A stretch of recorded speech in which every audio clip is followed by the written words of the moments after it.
మాతృదేవోభవ.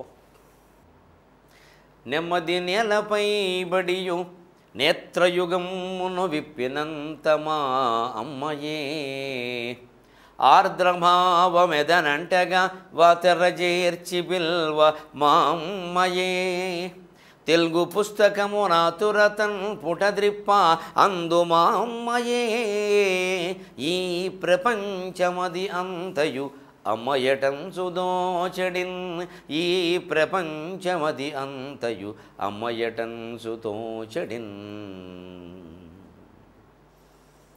నేల మీద పడి కళ్ళు తెరవగానే మొట్టమొదట చూసేది పిలిచేది అమ్మనే. కళ్ళు తెరిచి తెరవగానే పిలవాలని తాపత్రయపడేది అమ్మ గురించి. ఏ బిడ్డైనా కళ్ళు తెరవగానే తన దగ్గర తిరుగుతున్న వాళ్ళని పిలవాలనుకుంటాడు. పిలవాలనే ప్రయత్నంలో పెదవులు దగ్గర చేరతాయి. పెదవులు రెండూ దగ్గర చేరగానే పలికే అక్షరం మా. అందుకే తల్లిని బోధించేటువంటి పదాలు ఏ భాషలోనైనా మీరు పరిశీలించుకోండి. ఆ పదంలో ముందు కానీ మధ్యలో కానీ వెనక కానీ మకారం ఉంటుంది. మదర్, మాతృ, అమ్మ, అమ్మై, మాత మొదలైన పదాలన్నీ ఇంతే.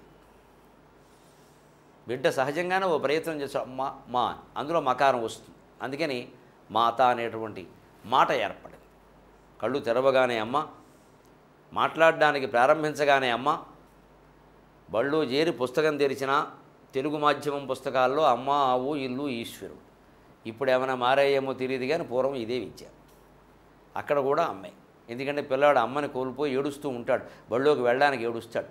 ఉపాధ్యాయుడు అక్కడికి దూరం మీ అమ్మాయి అని చెప్పని ఆ చీర కట్టుకున్నప్పుడు చూసి మా అమ్మాయి అని కాసేపు ఊరుకుంటాడు. అక్కడ అమ్మాయి. ఈ రకంగా చూస్తే కన్ను తెరిచింది మొదలు కన్ను మూసే వరకు అమ్మ భావనలోనే మనం ఉంటాం. కాబట్టి ప్రపంచమంతా తల్లిగా మనం భావించగలిగితే ఎవరి మీద ప్రత్యేకించి ద్వేషభావాలు ప్రచారం చేయకుండా ఉంటాం. ఆ అమ్మకి నమస్కారం చేస్తూ 101వ భాగంలోకి 2వ శతకంలోకి మనం ప్రవేశం చేస్తూ ఒక్క మాట, లోకంలో ఎవరిని ఎప్పుడూ మనం అలక్ష్యం చేయకూడదు, నిర్లక్ష్యం చేయకూడదు. వీడు ఆ కులం వాడు కదా, వీడు తక్కువ కులం, వీడు ఎక్కువ కులం, లేకపోతే వీడు అందంగా ఉన్నాడు, వాడు అందంగా లేడు, వీడికి ఉద్యోగం ఉంది, వాడికి లేదు, వీడికి చదువు ఉంది, వాడికి లేదు. ఏది ఉన్నా ఏది లేకపోయినా భగవంతుడు ప్రతి జీవిని ఒక ప్రయోజనం కోసం పుట్టించాడు. అతను పుట్టిన ప్రయోజనం కూడా అతనికి తెలుసు, లేదా ముందు ముందు తెలుస్తుంది. ఖచ్చితంగా ఆ ప్రయోజనం అతని వల్ల నెరవేరాల్సిన అవసరం ఉండబట్టే అతను పుట్టాడు. కాబట్టి ఏ జీవిని ఏ వస్తువుని నిర్లక్ష్యం చేయొద్దు అనడానికి ఒక చమత్కారమైన శ్లోకం. మనం మామూలుగా చూస్తే అసహ్యించుకునేటువంటి వస్తువుని ఒక్కోసారి తీసి ఒంటికి రాసుకుంటాం, తప్పదు. నిర్లక్షితం చ యద్వస్తు కదాచిద్వాంఛితం బహు, నిర్లక్షితం చ యద్వస్తు కదాచిద్వాంఛితం బహు, కండూతి బాధితో హస్తక గోమయం స్పృష్టుమిచ్ఛతి, కండూతి బాధితో హస్తక గోమయం స్పృష్టుమిచ్ఛతి. పేడ, ఎవరిదైనా మొహం బాగోకపోతే పేడ మొహం అంటాం, కాస్త మొహం వెళ్ళి కడుక్కో అంటాం. ఇలా అసహ్యించుకునేటువంటి పేడ ఒకప్పుడు అత్యవసరం అవుతుంది. కండూతి బాధితో హస్తక. మా చిన్నప్పుడు ఆకాటను ఆడేవాళ్ళు.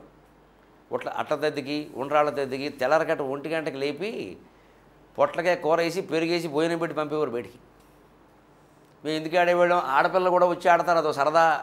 మామూలుగా రమ్మంటే వస్తారటి ఆడేవాడు. ఆ ఆడే ఆటల్లో ఆకాట ఒకటి. ఇది ఎంత గొప్ప ఆట అంటే చాలామంది ఈ కాలం వాళ్ళకి అసలు తెలియదు ఈ ఆకాట ఏమిటో. అది కూడా మనం వీడియోలోనే ఆడతాం, అదో ఆకాట. ఓ ఆకు దాని చుట్టూ మనం తిరగడం నొక్కుంటాం. అలా కాదు, ఆడపిల్లలు మగపిల్లలు 10 మంది ఒక చోట చేరి ఈ పంటలు వేస్తారు ఇలా అని ఇలా. అందులో ఎవడో తేడా వేస్తాడుగా వాడు దొంగ, వాడితో పాటు ఇంకోటి వెళ్ళాలి, వాడు ఎవడో కోరుకుంటాడు, ఇద్దరు పెడతారు. వీళ్ళు ఏం చేయాలంటే చెప్పి నాకు తేవాలి. రావాకు తెమ్మంటే రావాకు, మర్రాకు తెమ్మంటే మర్రాకు. అది ఎంత దూరంలో ఉన్నా సరే తేవలసింది. ఆ ఆకుతోనే అందరినీ ముట్టుకోవాలి. మిగిలిన వాళ్ళు ఈ లోపు ఊళ్ళో ఎక్కడ దాక్కుంటారో తెలియదు. ఊరంతా వెతకాలి, ఒక ఇంట్లో కాదు, ఊరంతా వెతకాలి. ఏమో ఎక్కడ దాక్కుంటారో పట్టుకోవాలి. వాడు ఎవరినైతే ముందు పట్టుకున్నాడో వాడు దొంగ, మళ్ళీ వాడు ఇంకోడిని కోరుకుంటాడు, వాడు పెడతాడు. ఇలా ఏదో మొత్తం మీద వ్యవహారం. ఇందులో పెద్ద సాహసం ఏమిటంటే, రావాకు మర్రాకు అయితే పర్వాల కాలువగట్టున ఉంటుంది రావి చెట్టు. మర్రి చెట్టు అంటే శివాలయం దగ్గర ఉంటుంది, లేదా ఊరు మధ్యలో ఉంటుంది, ఓ లెక్క. కొంతమంది కావాలని ఏం చేసేవారంటే సన్నజాజి ఆకు పట్టుకురానివారు. ఎక్కడ ఉంటుంది సన్నజాజి? ఎవరింట్లోనో సరదాకి పెంచుకుంటారు సన్నజాజి తీగ. ఆ తీగలా డాబా మీదకి పాకేలా పెంచుకుంటుంది వాళ్ళ ఇంటూ ఉండే అమ్మాయి. ఇప్పుడు ఆ గోడ దూకి ఆ తీగ దగ్గరికి వెళ్ళాలి. ఆ అమ్మాయి కోసం వెళ్ళామంటే గోప ఎగిలిపోతుంది. వెళ్ళాలంతే సాహసం. ఈ ఆకాట ఎందుకు నేర్పేవారంటే చిన్నతనంలో గోడలు దూకేటువంటి సాహసాలు తెల్లారకట్ట మగపిల్లలకి ఆడపిల్లలకు కూడా అలవాటు చేయడం కోసం అలవాటు చేసేవాడు. ఆ మాత్రం సాహసం చేయకపోతే రేపు పొద్దున జీవితంలో ఏదైనా అవసరమైతే ఎలా దూకుతావు గోడ? దూకేవాళ్ళం, వెళ్ళేవాళ్ళం. ఒక్కొక్కసారి ఎక్కడ దొరక నాకు చెప్పారనుకో మాకు మంటెత్తిపోయేది. అది ఎక్కడో చిన్న వంకాయ ఆకు అంటాడు. వంగతోట ఎక్కడుంది, ఎవరింట్లో ఉంది? దొరకదు. అందుకే నేను చేసేవాళ్ళం దూలగుండ ఆకని ఒకటి ఉంటుంది, దురదగుండ అంటారు కొన్ని ప్రాంతాలు, అది తెచ్చేసేవాళ్ళం. ఇప్పుడు చీకట్లో ఏదేంటో తెలియదు కదా, అది పట్టుకొచ్చి నువ్వే దొంగ అని రాసేసేవాళ్ళం. దొంగ మాట దేవుడు ఎరుగు, ముందు దురద పట్టుకుంది వాడికి. నేను చెప్పింది తేడా ఏమో, అది దొరికింది పట్టుకొచ్చి రాసేసేవాడు. ఇంకెప్పుడైనా దొరక నాకు చెప్పేవంటే ఇంతే అని. అది చచ్చిన వదిలేదు కాదు. ఇంకా వాడు ఆట మానేసి గోక్కోవడమే. పైగా గోకిన కొద్దీ మంట ఎక్కువ. దానికి ఒకే ఒక ఔషధం, ఆవు పేడ, గేదె పేడైనా పర్వాలేదు, తీసుకొచ్చి అక్కడ రాస్తే ఆ దురద తగ్గుతుంది. ఎంత విచిత్రమైన వ్యాధులు ఉంటాయి, ఎంత గొప్ప మందులు ఉంటాయి చూడు. ఇక్కడ మెడికల్ షాప్కి వెళ్ళా కల ఇచ్చింగ్ గడికి ఇచ్చింగ్ అనక్కల నువ్వు పేడ రాస్తే పోయే. ఇచ్చింగ్ ఏమిటి? పేడ కూడా అక్కడే ఉంటుంది వీధిలో, తెలియాలంతే వైద్యం. అందుకని చచ్చినట్టు ఎంత అసహ్యమైనా పేడలో పైగా ఎడం చేతిమే అంటించేవాళ్ళం. కాబట్టి వాడు కుడి చేతితో పేడ తీసుకోవాల్సిందే, రాసుకోవాల్సిందే. దాన్నే సరదాగా నేను ఒక చోట మాట్లాడుతూ ఉంటే శ్లోకంగా ఉపయోగించి చెప్పా. నిర్లక్షితం చేయద్వస్తు, ఏ వస్తువుని మనం నిర్లక్ష్యం చేస్తామో అదే ఒక్కోసారి జీవితంలో చాలా అవసరం అవుతుంది. అందుకే ఎప్పుడు నీతో నాకు అవసరం ఏంటి, నువ్వు లేకపోతే నాకు నడవదా, ఈ మాట మాట్లాడకూడదు. దగ్గర వాళ్ళతోనూ దూరం వాళ్ళతోనూ కూడా. పెద్ద పెద్దవన్నీ దొరుకుతాయి, ఒక్కోసారి చిన్న చిన్నది దొరకదు. వినాయక చవితికి మామిడాకులు దొరుకుతాయి, 21 రకాల ఆకులు దొరుకుతాయి, గడ్డి పరకలు దొరకవు. పైగా లేత గడ్డి కావాలి, మట్టితో ఉండాలి. దానికి లెక్క గడ్డిమేట్లో గడ్డి పనికిరాదు, లేత గడ్డి పరకలు ఉండాలి, మట్టితో ఉండాలి. ఎక్కడ దొరుకుతాయి? ఆకుమళ్ళు ఉండే రోజులు కావు, సెప్టెంబర్ అయిపోయింది అప్పటికి. అది దొరకడం కష్టపోయి మానేద్దామంటే దూర్వాయుగ్మ పూజ, లంబోదరాయ నమః దూర్వాయుగ్మం సమర్పయామి, గజాననాయ నమః దూర్వాయుగ్మం సమర్పయామి. నువ్వు ఎన్ని పువ్వులతో పూజ చేసినా గడ్డితో పూజ చేయకపోతే వినాయకుడు ఫలితం ఇవ్వడం. నాకు కావాల్సింది గడ్డి అంటాడు. ఆయన పేచి అయింది, గడ్డి పట్టుకురావాల్సింది. ఎందుకు పెట్టారు ఈ భావన ఎందుకు పెట్టారు అంటే, ఏ వస్తువును నువ్వు అలక్ష్యం చేయదు, గడ్డి పరక కదా అనుకోవద్దు. గణపతి పూజ నాడు అదే ప్రధానం అవుతుంది. నీ జీవితంలో కూడా రేపొద్దున అదే ప్రధానం కావచ్చు. ఇది మనకి నేర్పడం కోసం. జీవితంలో ఎప్పుడు ఎవరిని అవమానించి మాట్లాడొద్దు, ఏ కులాన్ని తక్కువ చేయొద్దు, ఏ కులాన్ని ఎక్కువ చేయొద్దు. అధర్మాలు వేరే విషయం, ధర్మం ఉన్నదాన్ని సమర్థిస్తాం, అధర్మాన్ని వ్యతిరేకిస్తాం. కానీ వ్యతిరేకించేటప్పుడు కులాన్ని బట్టి కానీ, మతాన్ని బట్టి కానీ, ప్రాంతాన్ని బట్టి కానీ వ్యతిరేకించకూడదు. మంచి చెడ్డల్ని బట్టి మాత్రమే వ్యతిరేకించాలి. మంచివాడు ఎంత గొప్ప కులంలో పుట్టినా వాడు మంచివాడే, ఎంత తక్కువ కులంలో పుట్టినా మంచివాడే. అంచేది ఏ వస్తువుని నిర్లక్ష్యం చేయదు. ఎందుకంటే ఒక్కోసారి బాగా దురదెత్తితే పేడ రాసుకుంటున్నావా లేదా, గోమయం స్పృష్టమిచ్చేతే, గోమయం అంటే పేడ. అలాగే జీవితంలో ఎవరి అవసరం ఎప్పుడు వస్తుందో ఎవరికి తెలుసునంటే, ఏమో మనం ఎవరిని తిడతామో కొంపతీసి వాళ్ళ దగ్గరికి వెళ్ళాల్సి వస్తుందో ఒకసారి అని చెబుతున్నాడు. ఆ అవమానించకుండా ఉండడానికే మరొక ఉదాహరణ, మన మహాకవుల్ని మనం కొంతమందిని తక్కువ అంచనా వేస్తాం. వారు ఏదో బ్రాహ్మణులండి, పూర్వం కవిత్వాలు చెప్పారని వారు కింది కులాల వాళ్ళని అవమానించి మాట్లాడారండి. అలా జరిగిన ఉదాహరణలు ఉంటే ఉండొచ్చు, లేవని నేను అన్నాను, కానీ చాలా తక్కువ. అందరినీ గౌరవించిన ఉదాహరణలే ఎక్కువ. కృష్ణదేవరాయల ఆస్థానంలో నంది తిమ్మన ఒక అద్భుతమైన పద్యం చెప్పాడు. ఆయన పారిజాతాపహరణంలో ఓసారి ఏమయ్యా అందులో మంచి ఘట్టం తీసి చదవయ్యా అంటే, సత్యభామ కృష్ణుల సంవాదం ఉంది కదా, అది తీసి చదివాడు. రాయలవారు చాలా ఆనందించి, ఏం చెప్పావయ్యా బ్రహ్మాండంగా. వెంటనే తెనాలి రామకృష్ణుడు రేచి, అసలు నీలా కవిత్వం చెప్పడం మాకు ఎవరికైనా సాధ్యమేనా? మా కొలది జానపదులకు నీ కవన పుఠీవి ఎబ్బునే, మా కొలది జానపదులకు నీ కవన పుఠీవి ఎబ్బునే, కూపనటద్భేకములకు నాకధుని శీకరముల చెమ్మ, కూపనటద్భేకములకు నాకధుని శీకరముల చెమ్మ, నంది సింగయతిమ్మ అన్నాడు. నంది సింగయతిమ్మ అనేది అక్కడ సంబోధన. గమనించాలి మనం. మనకి ఇవాళ ఏదో గరికిపాటి వారు, లేకపోతే ఇంకొక ఏదో కడిమెళ్ళ వారు, లేకపోతే ఇంకో పేరు, ఇంటి పేర్లు ఏవో చాగంటి వారు అంటే ఏవో ఉన్నాయి. ఇవి సాధారణంగా చాలా భాగం ఊళ్ళ పేర్ల మీద ఏర్పడ్డాయి. కానీ పూర్వం ఒకప్పుడు ఇంటి పేర్లు తండ్రి పేరు మీద ఏర్పడేవి. మాదయ్య గారి మల్లన, నరసింహరాయల తిమ్మరసు, ఇగో నంది సింగయ్య తిమ్మన. నంది సింగయ్య తిమ్మన అంటే సింగయ్య తండ్రి పేరు, తిమ్మన ఆయన పేరు. సింగయ్య గారు తిమ్మన, మాదయ్య గారి మల్లన, నరసింహం గారు తిమ్మరసు. అంటే వాళ్ళ నాన్న పేరు నరసింహం. ఇప్పటికీ మీకు తమిళనాడులో ఆ సంప్రదాయం ఉంది. ఎంజి రామచంద్రన్ అంటే ఎం వాళ్ళ తాత పేరు, జి వాళ్ళ నాన్న పేరు, రామచంద్రన్ ఆయన పేరు. లేదా ఎంఏ ఆయన పేరు, జి వాళ్ళ నాన్న పేరు, రామచంద్రన్ తాత పేరు, ఏదో ఒకటి అవుతుంది చూసుకోండి. ఇంటి పేరు ఉన్నది అక్కడ ప్రత్యేకం. తన పేరు, తండ్రి పేరు, తాత పేరు, 3 తరాల పేర్లు ఉంటాయి. అది సంప్రదాయం. అలాగే నంది సింగయ్య తిమ్మ, నంది సింగయ్య గారు అబ్బాయి వేన ఓ తిమ్మ కవి నంది తిమ్మనా, మా కొలది జానపదులకు మేము ఏదో పల్లెటూళ్ళలో పుట్టామయ్యా. జానపదులు అంటే పల్లెటూరు వాళ్ళు, పెద్దగా చదువుకున్న వాళ్ళం కాదు నీకంటే, పెద్దగా చదువుకున్న వాళ్ళం కాదు నీకంటే, నువ్వేదో ఒక శాస్త్రాలు అవి చదివి మంచి కవిత్వం చెబుతున్నావు. మాలాంటి జానపదులకి, పల్లెటూళ్ళలో ఉండే అమాయకమైన ప్రజలకి నీ కవనపు ఠీమియబ్బునే. తెనాలి రామకృష్ణుడు స్వయంగా బ్రాహ్మణుడై ఉండి తనని తాను పల్లెటూరు మనిషితో పోల్చుకుని తనకంటే ఉన్నతుడైనటువంటి వయస్సులో, కవిత్వంలో, పాండిత్యంలో కూడా పెద్దవాడైన నంది తిమ్మనని గౌరవించాడా లేదా? ఇదే మన సంస్కృతి. ఎవరిని నిర్లక్ష్యం చేయడం, ఎవరిని తక్కువ చేయడం మనకు ఉండదు.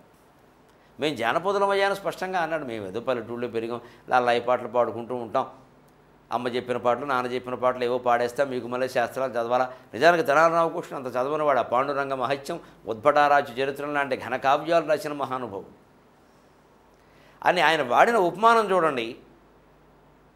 నా కూపనటద్భేకములకు నాకధుని శీకరముల చెమ్మ నంది సింగయ తిమ్మ. కూపనటద్భేకములకు, కూపం అంటే నుయ్యి, నటత్ అంటే అందులో ఉండేవి, భేకం అంటే కప్ప. బావిలో కప్పలాంటి వాళ్ళం, ఏదో ఊళ్ళో ఉండి పొరుగురు కూడా వెళ్లకుండా ఇక ఆ ఊరే స్వర్గం, ఆ ఊరే ప్రపంచం అని ఎంతసేపు ఆ ఊళ్ళో మాట్లాడుకుంటూ ఉంటాం అరుగుల మీద కూర్చుని. బావిలో కప్ప, బావిలో కప్ప అని ఎప్పటికీ అంటారు. బావిలో కప్పలాంటి వాడు ఏంటి ప్రపంచం తెలియదండి. మాకు నాకధుని శేఖరముల చెమ్మ. నాకధుని అంటే ఆకాశంలో ఉండే గంగ, నాకము అంటే స్వర్గం, స్వర్గంలో ఉండేటువంటి ప్రవాహం ఆకాశగంగ.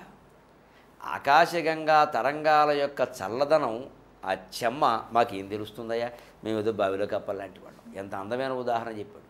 దీని మీద ఇంకొక సవరణ ఏమిటి అంటే, తెనాలి రామకృష్ణుడు స్వయంగా చెప్పేటప్పుడు కూపనటద్భేకములకు గగనధుని శీకరముల చెమ్మ నంది సింగయతిమ్మ అని నాకధుని అనలేదట, గగనధుని అన్నట.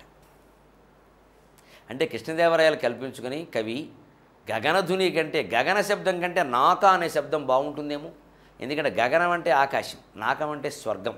గంగా అనేది ఆకాశంలో పుట్టలేదు కదా, స్వర్గంలో పుట్టింది. కానీ అందుకని నాకశబ్దం బాగుంటుంది అనగానే తెనాలి రామకృష్ణుడు చాలా వినయంగా, మీరెవరండి నాకు చెప్పడానికి, మేము సవరించుకుంటామా అనకుండా మంచి పదం చెప్పాడు కాబట్టి వెంటనే సవరించుకొని, అంతేకాదు కృష్ణదేవరాయ శబ్దం ప్రకారం కూడా మీది బాగుంది. భేకములకు నాకధుని శీకరముల చెమ్మ. భేక, నాక, శీక, ఆ ప్రాస కూడా కలిసింది.